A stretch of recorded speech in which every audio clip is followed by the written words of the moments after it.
Hi, welcome to the Home Expo Podcast, where we share innovative inspiration and ideas. I'm your host, Tammie Hartman, and I am also the host of the Sonoma North Bay Home Expo here in Santa Rosa, California. We bring trusted home improvement specialists and homeowners together in each episode to explore trends, challenges, and opportunities shaping our living spaces. Today, we dive into tiny home movement and its lessons for designing more sustainable, flexible, and fulfilling lives. Today, I have a very special guest who lives tiny. Listening to her story has been like amazing. And I know that you guys will absolutely love her story and all the stuff that she has to share about this.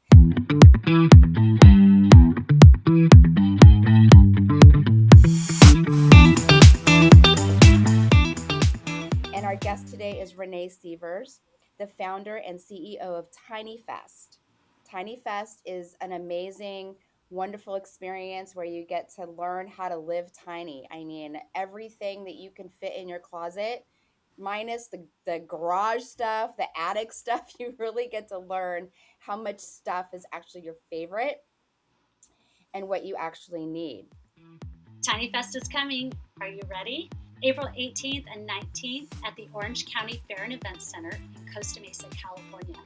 Join over 10,000 Tiny Living fans as they tour nearly 50 show model homes, 50 converted vans, and the Nomad Village, along with the Simple Living Marketplace, the 2 stages with inspiration, information, and fun, food, music, and community. Join us April 18th and 19th. We hope to see you there to celebrate tiny living in a big way.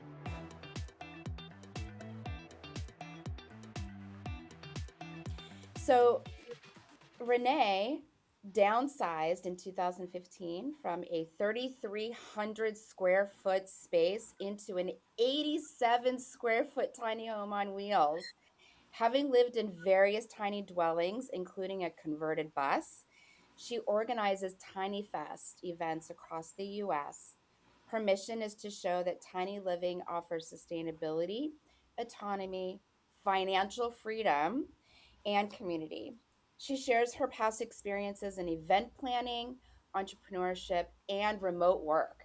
I mean, who doesn't want to work in their pajamas, right? You get up, you have your coffee, and boom, you're done. So I want to welcome Renee to the podcast. We're so excited to have you. Good morning. Good morning. Thank you so much. I'm excited to be here and share all kinds of fun little tidbits about tiny living, tiny life. Awesome. So, Renee, can you share us a little bit about your journey to tiny living? Like, what was the decision to sell your family's like large home and move into such a tiny little space? Like, what prompted that? What was the aha moment? Um, the aha moment was my daughter, my younger daughter, had gone off to college. So I got both kids in school. You know, it's just me at home.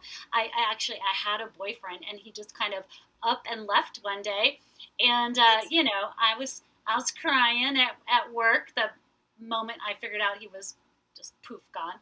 And one of the gals at work said, "This is your time. This is your Mhm. time to do what you want. You have no one else to consider but yourself. So what is it you want?" Mhm. And I, through the tears, I was like, "I just want a tiny house."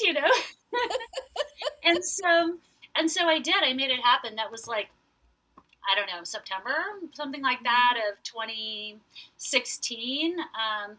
November of Mhm. 2016, I was out in Portland. At the time I was living in Iowa. That's where I'm from. Mhm.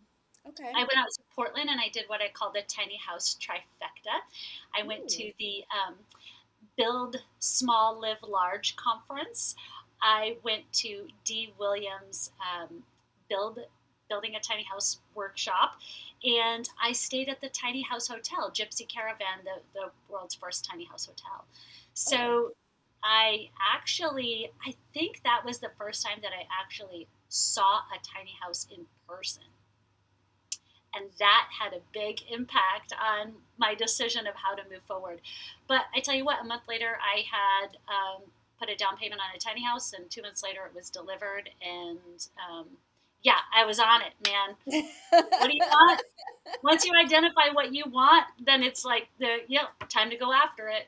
Wow. I mean, some of us women, me included, just change our hair, right? We cut our bangs, we chop it all off. No, you went like large. Lifestyle changes are amazing.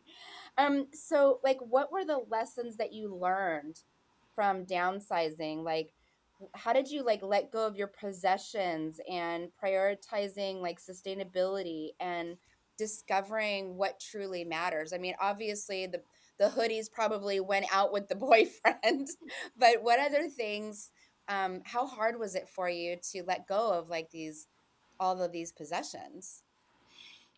Luckily for me, that is one challenge that was not as much of a challenge for me. I had Mm. moved in my entire life. I had never lived in any home for longer than 3.5 years.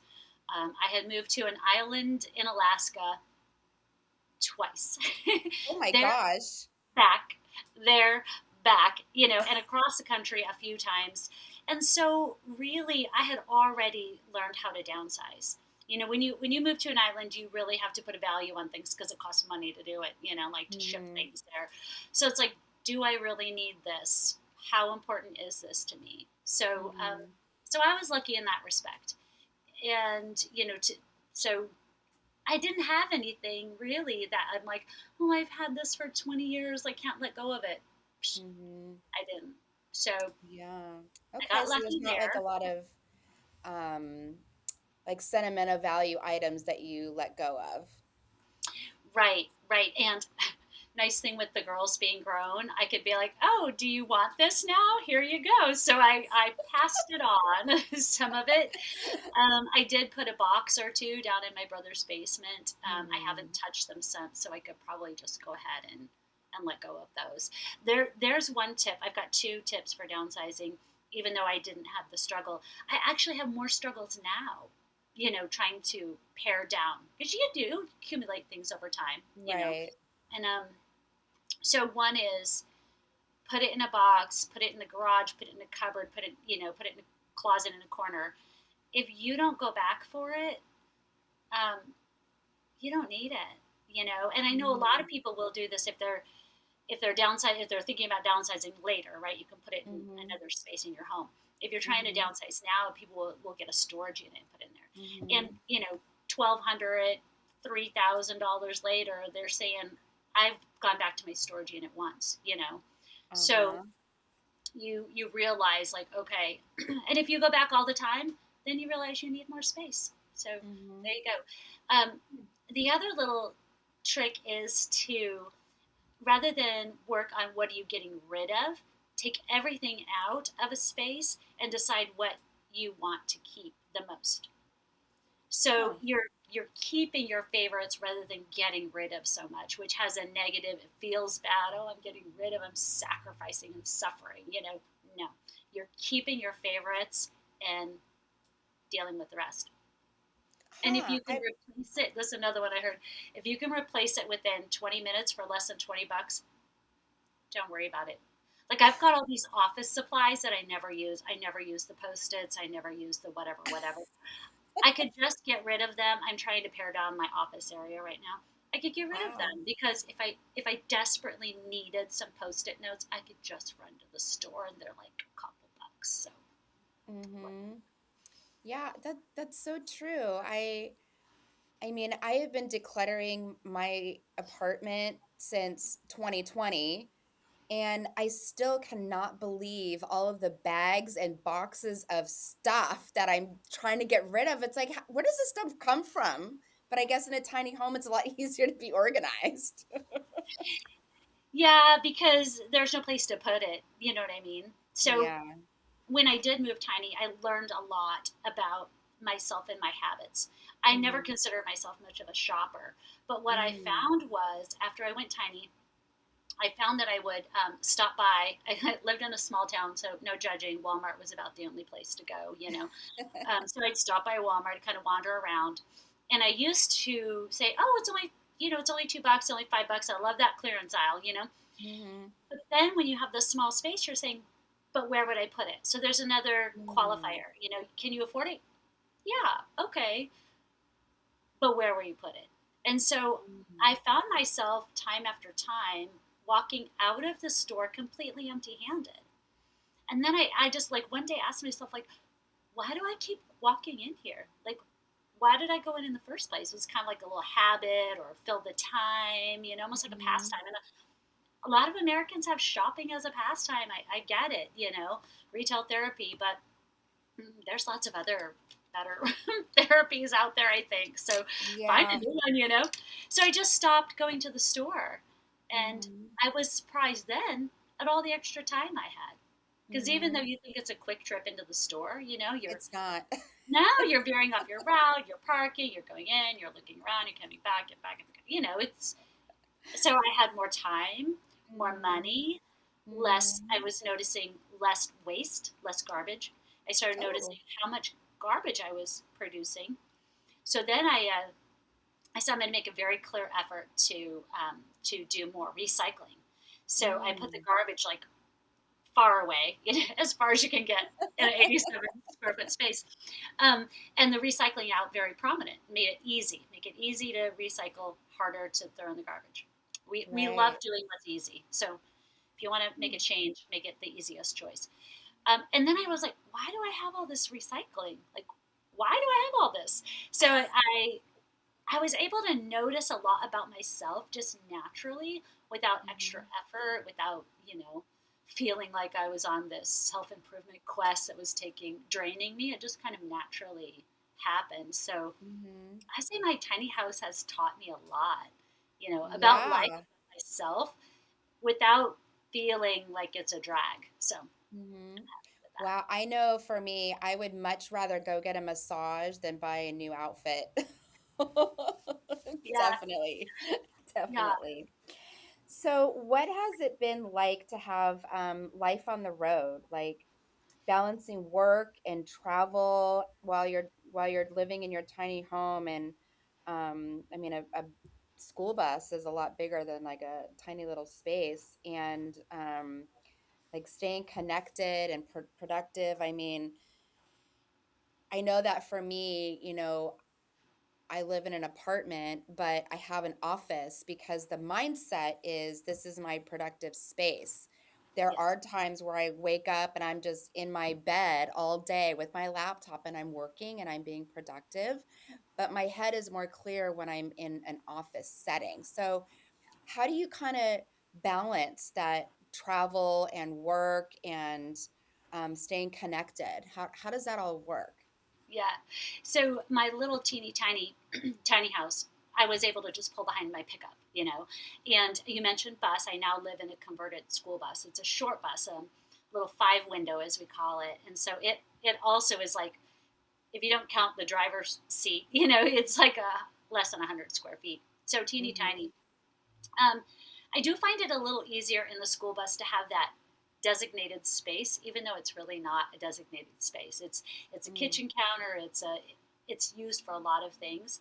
But when Mm-hmm. I go to work, I clean it really well, set my computer on it, and looking out this beautiful window. It's actually a handicap door for the bus, so I can open this big, huge door right there where the counter is. I pull out my chair and sit down. It very much feels like I'm at a desk there. Oh. So that does help. Um, but it is a challenge for folks who are traveling because you want to you go somewhere to enjoy it, right, and go check Mm-hmm. something out and see it. And so sitting inside on a computer all day can be a challenge when you're like, no, I came here to see these beautiful mountains or to go on this hike. Mm-hmm. I don't know that I have great answers for that one. I tell you what, get yourself a flexible job. How about that? I I created my own business. So I create my own hours and I'm responsible. So I know that I need to I tell myself, okay, I have to work today. I know I do. I have all of this. It kind of weighs on my shoulders if I don't. So it Mhm. feels better to get a chunk of stuff done and then go on my hike. Um, Mhm. for me, so it's kind of like, oh, let me get all this off my this like stress or weight off my shoulders so I can go enjoy. Um, Mhm. yeah, it's everybody has to deal with that one on their own terms for sure. Yeah. So, had you been an entrepreneur before? Like, what kind of work did you do before you had a life on the road working remote? Yeah, yeah. I had always been pretty entrepreneurial. I had been a professional photographer for 20 years in different aspects: photojournalism, sports photography, portrait. Worked for other people, but also, had my own business, and then I worked. After I did that, I was like, well, what else is out there? When I moved to Alaska, I'm like, what else could I do? So Mhm. I worked for smaller businesses. I've only worked for like one major corporation, and that was crazy. I was like, how do people do this? This is nuts. What do you mean I'm supposed to decide my vacation for next year? I don't know what I'm doing next year. So now I get to decide like, oh, what do I want to do like next week? But Right. yeah, so and I've just always been very entrepreneurial. So when I started my tiny house journey, I went to the National Tiny House Jamboree in 2016. It was the second year for it. It was the Uh-huh. only event like this at the time. And I pulled my Okay. little tiny house there, and I actually, rather than just going as a attendee, Mhm. I created a little business. So I Oh. created these sustainably sourced T-shirts, water-based ink, tiny house logo, kind of, message on them. And I Mhm. bought a vendor booth and went out there and was a vendor. Had a blast. I took a great tournament. Oh. We had so much fun putting little temporary tattoos on everybody and selling T-shirts. And I paid for my gas and lodging. Well, I took the Mhm. tiny house, so I just needed to pay Right. for campground spot, place to park. And I did that a few more times to other festivals. And Mhm. I said, we just need more of these. We need more of them, especially in the Midwest where I was. So I was like, Mhm. I think I can do this. So Uh-huh. I'd never had any experience in that. I tell people all the time, I don't even host the dinner parties. I'm the one that shows up at the store bought product that let me buy the drinks or something. I'll bring the napkins. Yeah, exactly, exactly. So it was a big Mhm. undertaking, but I just have always had this, not always, I've almost always had this attitude, like, if it's reasonable, I'm like, I can do that, I'll figure it Yeah. out. I can figure it out. So Wow. I love that figure it out kind of um view on life. yeah, I always worked for corporate America until I started my bookkeeping business in 2013, or I'm sorry, 2002.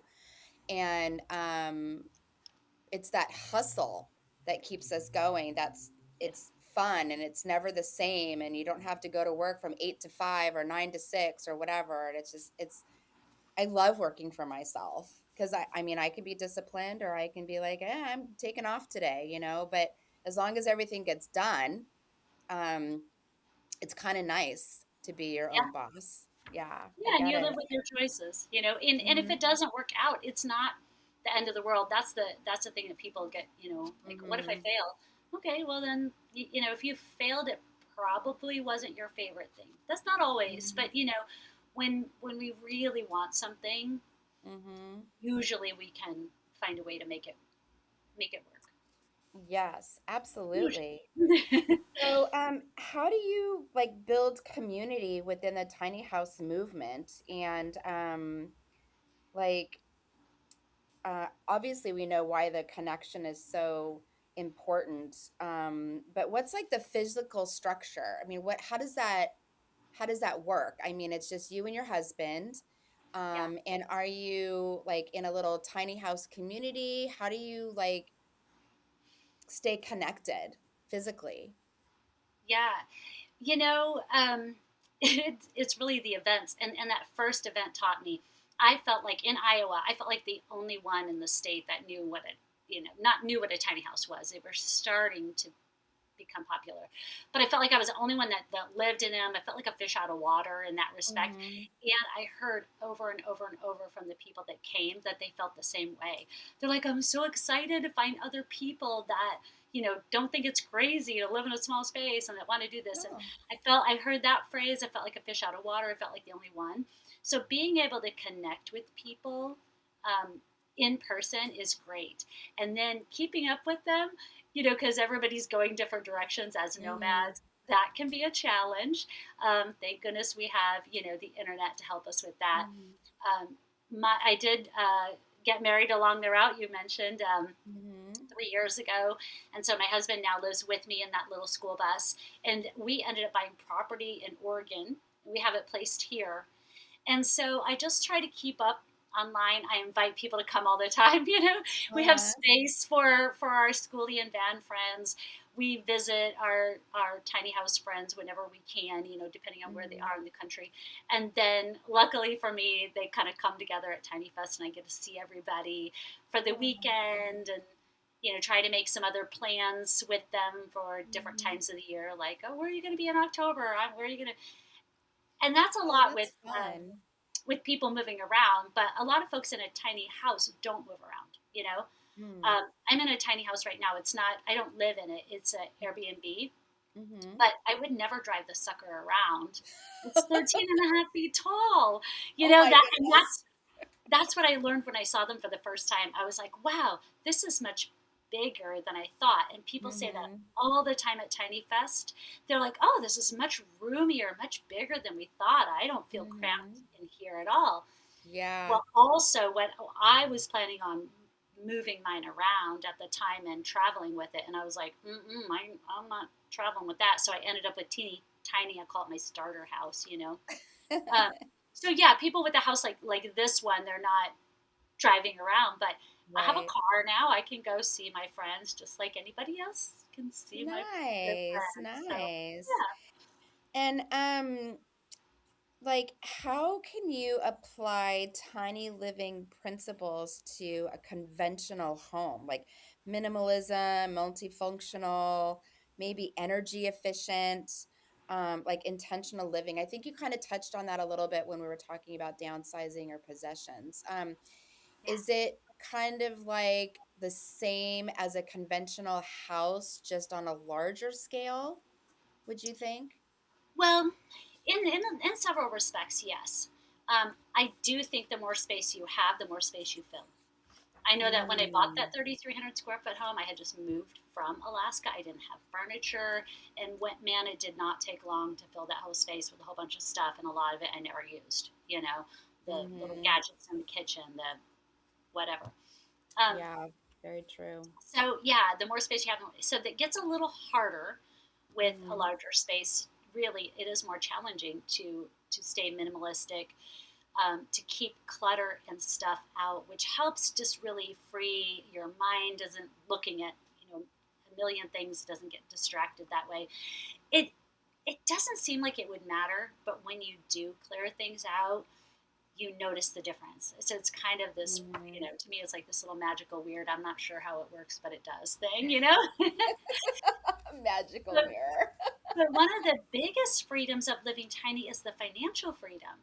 And so, Mm-hmm. that your home, for most people, I mean, almost all people, their home is their biggest expense, then their Yes. car. You know what I mean? So, Mm-hmm. where do you have the most chance to save money and free yourself from the financial stress? It's with your housing situation. Mm-hmm. So, a conventional home, some ways that you might be able to find that financial freedom is to like rent out that extra bedroom you don't need, to have Mm-hmm. an ADU, or which accessory dwelling unit, which could be a tiny house, in your backyard, Mm-hmm. a Yeah. garage conversion. I don't know if you Mm-hmm. can make it into a duplex, or just stop buying so much. It really is amazing how much I spent, and I didn't realize I was spending just a couple bucks at a time. Little Mm-hmm. this, little that, little new decor. Nowadays we all think we have to change our decor with every season, and get a fresh bread spread. My grandma had the same bedspread the entire time I know her. It wasn't like we don't need to spend that $50 or $80 or whatever. Some people spend a lot more. 300. I I don't know. know. I I don't. But have yeah, I have like reversible pillows. So I love pumpkins. And so on yeah, one side it's pumpkins and on the other side it's a different color. So perfect. I can change the decor of my house like that. Yeah, yeah. You So can find easy things to change. Like pillowcase isn't yes. that expensive, but a lot of people will spend a lot of money on seasonal decor, changing all that. Then you have to store it. Ugh, It's like you have to be really picky. Yeah, it's but just too but much. financial freedom, that really does a Hmm. lot. It opens a lot of opportunities. It Yes. is hard to be entrepreneurial when you have um, a lot of expenses, because then you're Hmm. stressed more. Like, is this going to work? How am I going to pay for this if that doesn't come through? You don't have that steady Eddie income to rely on, and so it kind of, for people with a lot of expenses, they kind of need that more traditional job so they can rely on that Hmm. traditional income, but then they're stuck in that cycle. How do you get Yep. out? You know? So Hmm. tiny Yeah. living was my way out. So, you mentioned ADUs, Hmm. and can you talk a little bit about how to navigate like zoning laws or building codes and maybe some advocacy for tiny living? I mean, I know that you can't just park a tiny home on wheels anywhere. I know that in Sacramento, they do have a tiny house little village now, and the zoning laws for tiny homes on wheels is more available just in the last like 9 months in California, in Northern California. So when you were like traveling all over the place, was it easier to, or how difficult was it to find a place to park? Yeah, traveling around, it seems, is easier than finding a more permanent spot, you know. So Mm-hmm. believe it or not, you kind of learn these tips and tricks, and there's apps that can help you find a spot to park. Now that is getting harder. I started that in 2017, 2018. I left in Iowa and started traveling more and more. And it is getting a little harder over the years, for that even. But finding a place for your house, that's a little more challenging. And Mm, that is a real sticking point for people. I hate to say it, but it's hard right now. You mm, need to have a base knowledge, and or I'd say probably someone to help you navigate it. Because mhm, there are zoning regulations that tell us what type of activity can happen in that zone of a neighborhood, of a city, of a county, and they also tell us some uh, fire and safety regulations, like setback laws, size of structures, and then mhm, there's building codes. So people say, well, what is a tiny house? mhm, Uh, it depends on who you ask. It could be anything mhm, under 400 square feet. It could be a tiny house that's on wheels. Do they make them on foundation? Yeah. Are they? Do you call a modular a tiny house? It seems kind of small. Sure. It's challenging because there's not a real exact definition that everyone wants to agree on. It's more of a, mhm, I want to say, maybe a marketing term, but also to me, it's a size. It's a small mhm. home. Could you Yeah. have one that is RVIA certified, like a park model? Yes. Mhm, Can you have one that's a modular home? mhm, Sure. Manufactured mhm, homes, most of them are pretty small. You might call that a tiny house, and so stick built, on mhm, foundation, built on site, built off site. Yes. All these different things have different regulations. And that, back to that zoning, will tell you like what type of structure, which uh, which building code it needs to be, building standard mhm, they're called, it needs to be built to for that zone. So mhm. already it's complicated, isn't it? I probably have Yeah. lost a bunch of people, blah, blah, blah. But like you have to marry the zoning and the building standard together to figure out which one goes with which, and then find that. So I always recommend to people to find their spot first, and then find Mm-hmm. because Right. what Location, happens location, otherwise is you location. find this one house and you're stuck on it and you're like, oh, it's a park model. And so I can only go places that are allow park models, which can be technically, a lot of places consider that an RV. It is RVIA certified, built to Uh-huh. ANSI, 1115 standards. But a lot of places say that's a RV, temporary living. You can't have that here, here, here, here, or there, or Mm-hmm. there. It is getting better though. That's the good news. Like you said, Mm-hmm. more and more places are allowing different things as accessory dwelling units and as primary residences. That is Mm-hmm. still, there's still a lot of places that you can't live tiny in any way, shape, or form, even. Because they'll have like some cities will have a minimum home size and build a minimum building size of like 1,200 square feet. And Mm-hmm. so no matter what way you built it, whatever building code is Yeah. used, doesn't matter. It does, so we're getting there more and more. Mm-hmm. Um, and then there's a lot of people too that are just kind of what we call living off the radar. Um, Uh-huh. you know, I live, yeah, it comes with risk. So Yeah. I live in my school bus now on this property. It is way at the end of a road, 25 minutes out of town. We actually have no neighbors. All the lots around us are empty. They're all like ours is 160 acres. The one next to us is about the same. The one, beside that is 80 acres. So I mean, there's nobody around for Wow. like a half a mile. So nobody around means nobody to complain. But you also have to recognize like that there could easily become a point in time where the city or the county, whichever your municipality is, says you can't have that there. And so Mm-hmm. I always tell people never go into an off the radar situation with your Right. hopes and dreams set on staying there. Always have a plan like, what will I do if they say I Mm-hmm. need to move? Do I have a place I can take this? Can I, replace it with something else? And Mm-hmm. so, maybe you're going to try and live off the radar for a few years while you save to get that home that is approved. Um, that's a personal choice, definitely a personal Yeah. choice. Nothing I can officially recommend, but I don't think the fines are worth it. yeah, and it really depends on where you are.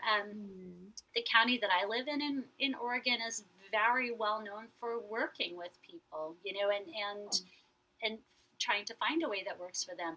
The next county over, I will not buy land there. They're pain on the neck, even if you think you're going to follow all the rules. So yeah, Oh, there's so much to navigate, but there's also a bunch of resources out there. I know that we abs- talked about like building and park models and things like that, but what are like some financial considerations such as like the cost of building versus buying a tiny home, like maybe some long-term savings or the financial freedom that comes from living with less.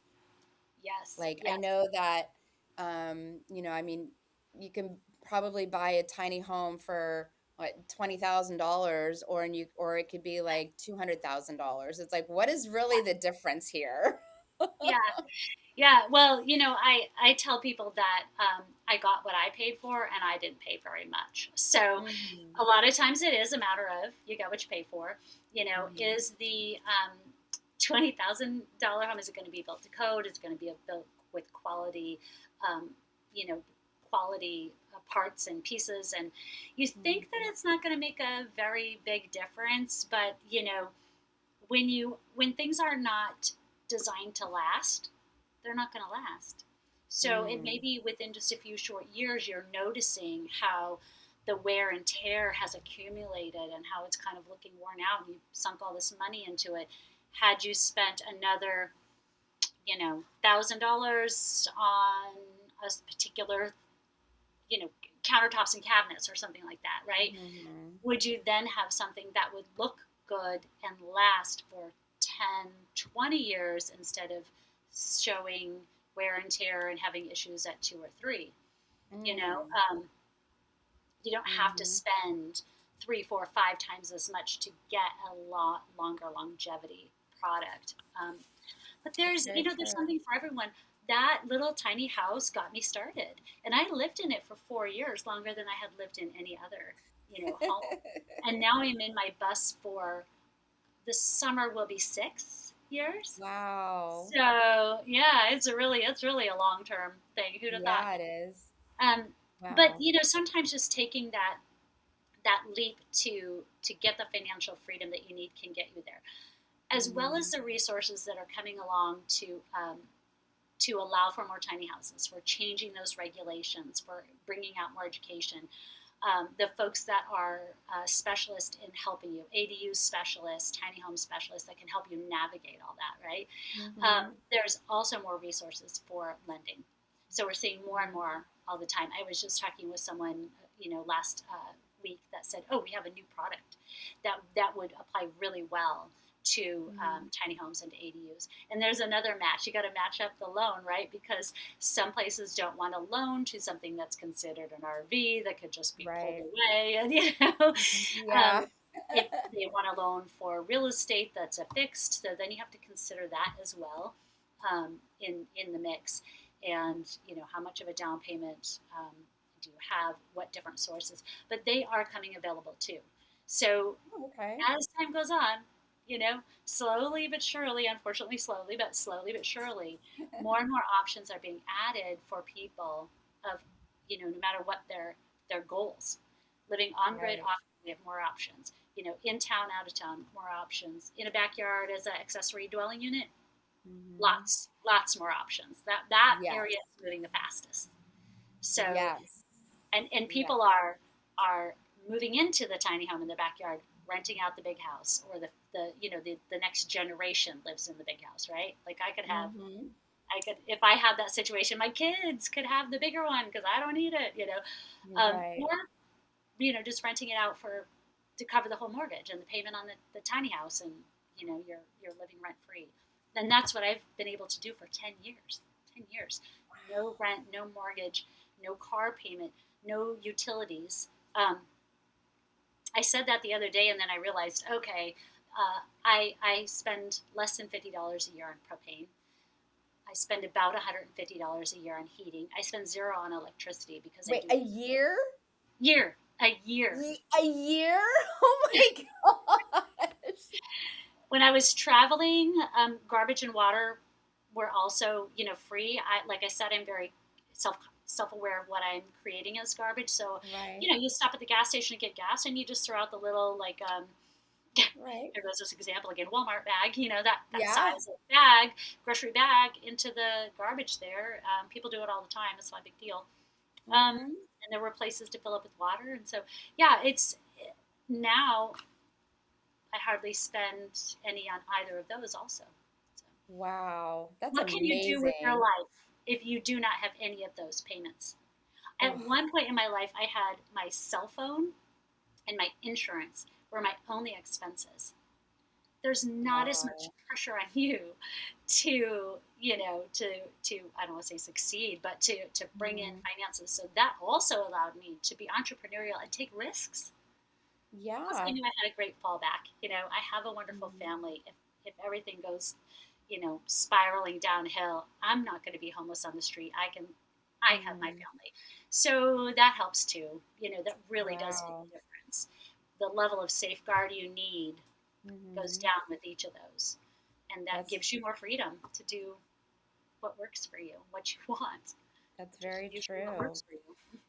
So, what advice can you give for families or remote workers or retirees, even interested in tiny living? Like, how do they prepare mentally and practically for a major lifestyle shift? I mean, you're like Yeah, not going to have a lot of people. There's not a lot of bills to stress on. What do you do with that energy when you don't have all that stress and downsizing? It's like, how can you prepare yourself for that? yeah. I think really just keeping in mind what your goals are. Like, why are you doing this? What's your Mm. main drivers? Imagine what you want your life to look like at that point. What will my life look like in 5 years if I make this step now? And then Mhm. just keeping that forefront and being being prepared to enjoy all those things that you anticipate will happen, that you'll be able to do, the things you'll be able to travel more, whatever your goal is, spend more time with your kids. We have on the Tiny Fest website, we have a blog, and there's one called The Time Is Now, and it's got a list of 12 different reasons that people go tiny, and it helps you identify, like, pick your top two. There's a little activity in there that has to do with time, setting an alarm, reminding you every day. It's really fun. We're just about to put one on in just a few days about knowing where to start, because that's a thing too, where people, I don't know where to start. So we have this worksheet, because I think a lot of times people say, I don't know where to start. And then once you ask them, well, do you want this or this? How important is this aspect? And they kind of lay that out. You're like, okay, now you have a starting point, because you do need to have some flexibility. You're probably not going to find the tiny house of your dreams for, $40,000 and be able to put it on its own lot by the ocean, like, and pay for it all. Like, you're probably not going to get everything you want. And so you have to think about, like, what steps can you do in between to get there, to be able to save up for that plot on the ocean. Maybe you're going to need to leave Southern California to find a plot on the ocean that's reasonably priced. Like, it asks you, how dead set are you? Oops. Hold on just a sec. I'm in the middle of an interview, sweetheart. I love you. Bye. That's weird, but okay. So you just we'll just reset. Yep. Okay. You probably need to ask yourself, how dead set are you on certain particular things, and it helps you identify where you're flexible, to kind of get there. And people often want to jump from where they are now to their dream situation. And unfortunately, life doesn't always work that way. Maybe you can make it happen, and that is awesome. But, I'll suggest to people, like, well, what about, people feel stuck, right? All my money's going to rent. I can't save up for a down payment. I'm already working 2 jobs. How could I possibly? Well, if you downsized all your possessions and you didn't need that second bedroom or that office or something, right? Could you rent out I don't really want to rent out a room, or I can't downsize my office. I'm like, listen, you're going to downsize to go to a tiny house. So why not try it now? What sacrifices, it's an extreme move that has extreme results. I mean, amazing, wonderful extreme results. So you're going to have to probably make an extreme choice for a short term, though. It's like, I had a roommate for a year. I hated it, but I saved up $12,000 and that's my down payment. I'm out of here. Is it worth the trade-off? Nothing's permanent. Right. Exactly. That, like, you could move into a tiny house and not like it, but you can always move back to a larger apartment or a larger house or whatever. So, yeah. So we've kind of mentioned Tiny Fest. Yeah. Which is, oh my gosh, it is so much fun. I mean, everybody who comes to Tiny Fest is like, oh, it's a community within a community. Yeah. And so I wanted to talk about Tiny Fest. Well, we already talked about you started going to festivals and selling T-shirts and really kind of understanding this, event planning lifestyle, because it's a total lifestyle. But I wanted to know what the mission was behind Tiny Fest, and what attendees can expect when they go to Tiny Fest April 18th and 19th, 2026 at the Orange County Event Center in Costa Mesa. Like, what is the mission behind Tiny Fest? Like, why? And I know that this is like your 17th show or your 18th show. What was your mission to start that? In starting it, I wanted to expose people to other options, make it real. Because at that time, we'd see them on TV and that was it, Hey, Tiny House Nation, right? Like, that was on TV. We thought that tiny houses were cool, but you'd never seen one.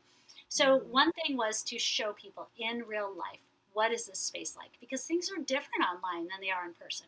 I Mhm. knew that from my experience, I saw that first one and my eyes went up like, oh, this thing is so tall. I'm not pulling this. Like reality sets in.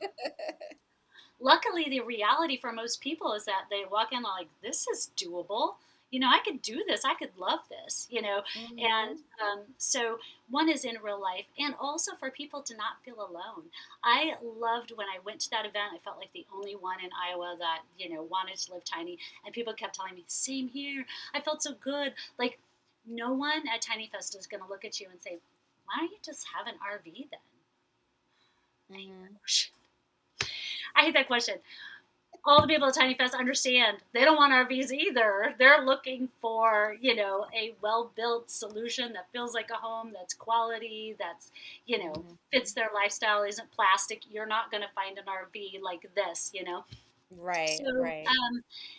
you're surrounded by like minded souls. And so then you can have some really good conversations with people of all different levels. And I'm just getting started. I've done this for 10 years, Mhm. and learned so much. And a common question for people is, what would you have done differently? And we went around to Ooh. one event. We said, if you had to start over, what would you have done differently? And most of the people living tiny said, I would have started earlier. Like that's what I would have done Oh. differently. I would have started this journey earlier. I can't believe Mhm. that I haven't been doing, have this wonderfulness in my life this whole time. So it's Mhm. still there for people to, it's really pretty much the same mission for people to see the options they have and to realize that Mhm. they are real options. There Mhm. are ways, to make it happen. And there are Yes. people there to help you. You're stuck on financing, there'll be, there'll be lenders there. You're stuck on, Mhm. insurance, there's someone there that can help you. Mhm. You're just stuck trying to figure it all out, consultants on hand, a financial person on hand.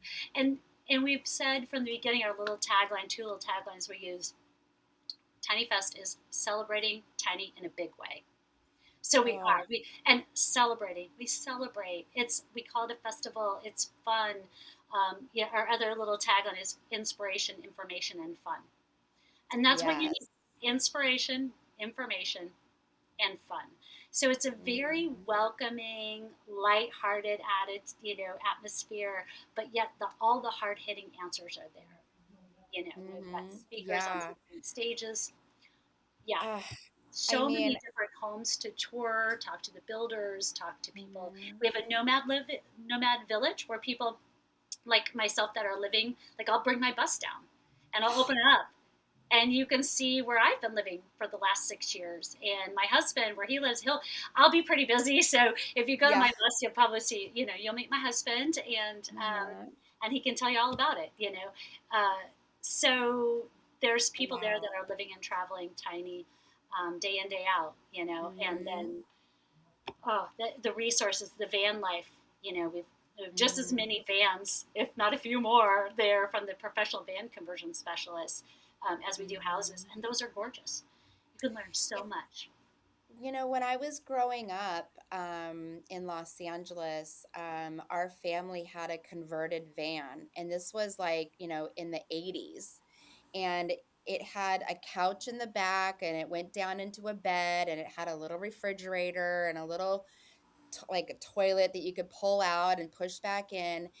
And it was kind of cute, but it was so rare to have Yeah, that, in the early 80s or late 70s. And my dad passed away a few years ago and left me this 24-foot motorhome, and I had grown up camping in motorhomes. It was nice being able to take a shower, have air conditioning, and I could drive it. But last year, I actually like went camping in it a lot, and I remember like it was fun trying to figure out all the nooks and crannies of where I could store stuff. Like, where's my pantry going to be? And how many pots and pans do I really need? And, where do I put my linens and my towels? And it was the first time that I was actually excited to bring all of my favorite things with me.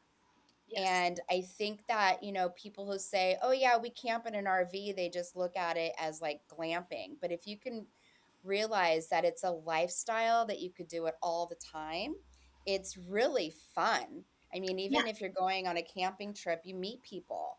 And right. I've watched all the YouTube videos of families living in an RV, and they find friends all over the place. They do. It's I mean, this world is so big, and being able to connect with people personally and physically and with the same mindset and goals in life, um, we're gonna navigate, or we're not gonna navigate, but we're gonna like migrate and come together. And I think that that's what Tiny Fest is all about. It's about, freedom and sustainability and, the whole idea of not having to work 9 to 5 and having an ADU in your backyard for your kids, or a tiny house for aging in place. I mean, I'm getting ready to move into my house, and I still want to build an ADU so I can have maybe somebody come live in the house to help me take care of my mom. And I mean, there's so much that we can do with a small space. And it makes me sad that kids nowadays look at it like, I can never afford a house. And it's like, well, you can afford a tiny house, and then you can Mhm. go everywhere. Yeah, You're yeah. not stuck. Either Yeah. in the house or without, right? Hmm. Like I said, a lot of tiny houses don't move. They're just they're big enough that they're like this one I'm in has a big huge deck in front of it. This sucker's not going anywhere very easily at all. Like haul off a 16 by 20 Hmm. deck and get in it. Yeah, no. But I move. I can get in. I have more money to travel. I have more money, to do things. So it may not be that you're wanting to move around in your house. Hmm. If you have a van, you might be, yeah. I mean, Yeah. or a bus. Like most buses, move a lot more than mine does. Um, but it gives you that freedom to move in with whatever way works for you. So I've started doing like international travel now. So that's Yeah. been a fun, experience that I've been able to do because of the financial freedom of owing less and having my mind open now to more creativity. I've expanded, what I'm doing with my finances. I have some short-term rentals. That's what this house is. Um, Hmm. I have a couple of real estate, deals that I'm working on. And so it's like, oh, I never Hmm. would have done this before. I would have been too busy with my 9 to 5, focused on that, come home, standard routine, and just kind of dull drum Hmm. getting through it. Now it's like, oh, what's out there? What could I go see? What could I do?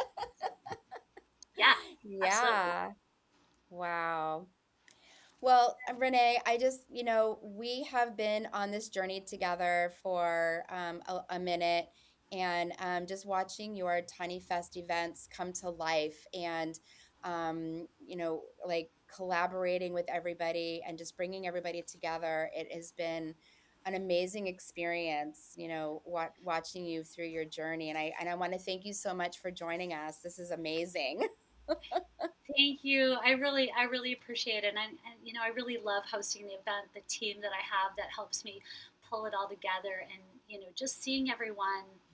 And I love hearing when folks say, that, oh, we were thinking about it, we were looking at things. I'm like, we came to Tiny Fest, and that was the catalyst. That was the thing that Mm, moved them forward.